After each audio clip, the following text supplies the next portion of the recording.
В сегодняшней программе будет много музыки. Мы поговорим о мюзикле и о современной классической музыке. А начнем отсюда. Здесь, в концертном зале «Мир», состоялось долгожданное выступление всемирно известного итальянского композитора Людовико Эйнауди.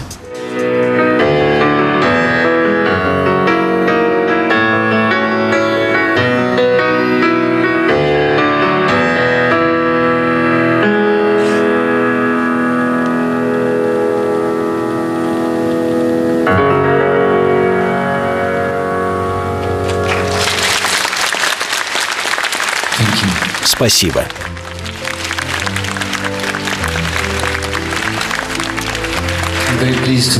Я очень рад оказаться в Москве. Несколько лет назад я был здесь, но сейчас это мой первый сольный концерт. Я буду играть сегодня и завтра. Спасибо, что пришли. Я не говорю на вашем языке, но, может, вы поймете, что я хочу сказать. Я надеюсь. В этом Людовико может не сомневаться. Музыку, которую он пишет, любят и понимают во всем мире. Итальянский композитор родился в Турине в 1955 году. С раннего детства мама Эйнауди играла на пианино для своего сына, который впоследствии стал самым успешным композитором классической музыки нашего времени. Программу, которую я представляю здесь, в Москве, это сольная фортепианная программа, в которой представлены те музыкальные наработки, которыми я занимаюсь последние 15 лет. Я вообще стараюсь чередовать свои программы. Дело в том, что фортепианная программа, фортепианное соло для меня самое личное, интимное измерение. И оно влияет на все. На то, как я выхожу на сцену, как я общаюсь с публикой. И сейчас, и в прошлый свой приезд в Россию, я ощутил огромную чувствительность и тягу русских людей к музыке.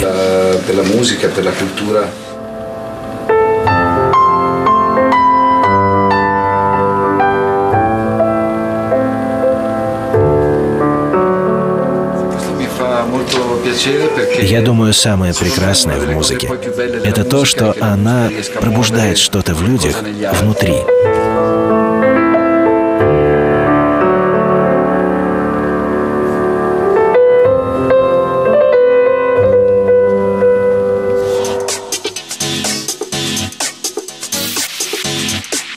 Ну что ж, спасибо Людовико Эйнауди за его чудесную проникновенную музыку, а еще за то, что он нас приобщает к классике.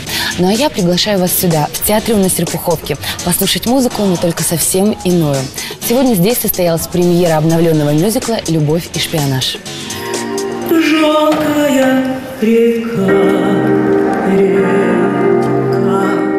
Постановка Егора Дружинина стала настоящим подарком для любителей мюзикла. Главные роли исполнили народные артисты России Лариса Долина и Дмитрий Харатьян. А музыку для спектакля написал Максим Дунаевский. Он же является и автором идеи. Я предложил Ларисе Долиной написать для нее мюзикл.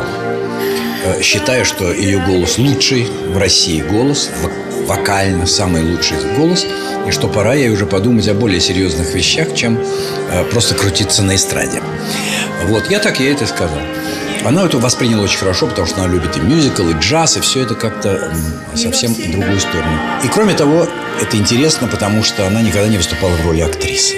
Так что вот это было воспринято хорошо. И таким образом мы взялись за дело, стали искать пьесу, нашли вот пьесу Мата Хари.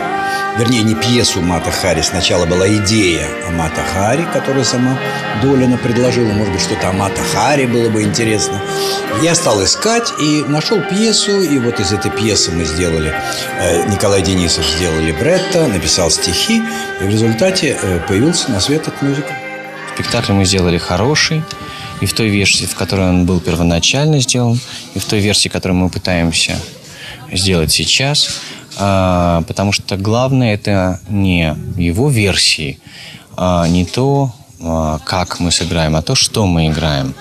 Та музыка, которую мы поем, та история, которую мы рассказываем, те персонажи, которые живут в этой истории, те чувства, которые они испытывают. К жанру мюзикла относиться в нашей стране очень, как-то снисходительно. Это неправильно. Мюзикл вышел из русского водевиля. Вот этот жанр всегда существовал. Я обожаю этот жанр и люблю за хорошее настроение. Мюзиклы, оперетты, они очень делают такой приятной жизнь.